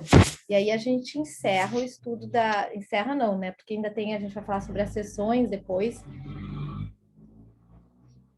Outras questões de propriedade. Mas a gente encerra a matéria desse primeiro bimestre. Então, nós vamos falar da uso capião, depois a gente vai fazer um pouquinho de revisão dos conteúdos, tá? Queria convidar vocês, na terça-feira à noite, nós vamos fazer um seminário que eu estou também ajudando a organizar, quanto ao Direito Sem Fronteiras, a atuação das mulheres no âmbito internacional. Nós vamos receber, pessoal, a presença da ex-juíza do Tribunal Penal Internacional. Nós vamos receber também uma pesquisadora e trabalhadora da UNCITAD, que é um braço da ONU para Comércio Internacional, tá? Que é a Ana Cândido. E nós vamos receber também uma defensora pública que foi defensora interamericana de direitos humanos e trabalha junto ao CNJ no cumprimento de decisões pelo Brasil de sentenças de tribunais internacionais. Então, qual é o objetivo do seminário? Demonstrar como essas pessoas, como o direito pode levar, pessoal, a trabalhar em órgãos internacionais para além das fronteiras nacionais. E também como espaços que outrora eram ocupados prioritariamente por homens também são hoje funções de participação feminina destacada. Então, queria convidar vocês, acho que vai ser um debate super bacana. A ideia é a participação de vocês no tema. Então, assim, curiosidades. A ideia não é falar sobre um tema... Já adorei, já. Que bom, não é só falar sobre um tema específico, por exemplo, a função ou os requisitos para fazer a persecução penal no TPI, mas ela falar da experiência dela, algum fato na carreira dela relevante que vocês também possam perguntar. Então, como que ela foi levada ao TPI? O que vocês podem perguntar, por exemplo, o que de curioso, algum caso que ela julgou que chamou mais atenção dela no Tribunal Penal Internacional. Aí, até é bom a gente ver ali o TPI na aula que vem, quem faz direitos humanos, eu vou falar um pouquinho sobre isso amanhã, mas falar um pouquinho do TPI. Então, saber que é um tribunal que julga pessoas de crimes internacionais, tá? Então, a ideia é essa, né, gente? Que vocês possam verificar que também estudar direito pode levar, às vezes a gente está estudando tanto Código Civil, leis nacionais, mas existe também uma possibilidade de atuação para além das nossas fronteiras, tá? Então, essa é a ideia. E eu convido todos vocês, todos e todas, para participarem desse seminário. Vai ser terça-feira, às 7 da noite, tá? Depois vai divulgar o material, vou mandar no nosso grupo pelo Zoom, ok? Tá bom, então, prof. Então, até semana que vem, gente. Aguardo vocês. Vamos falar sobre uso capião. Até. Eu que agradeço. Tchau, prof. Tchau, obrigada.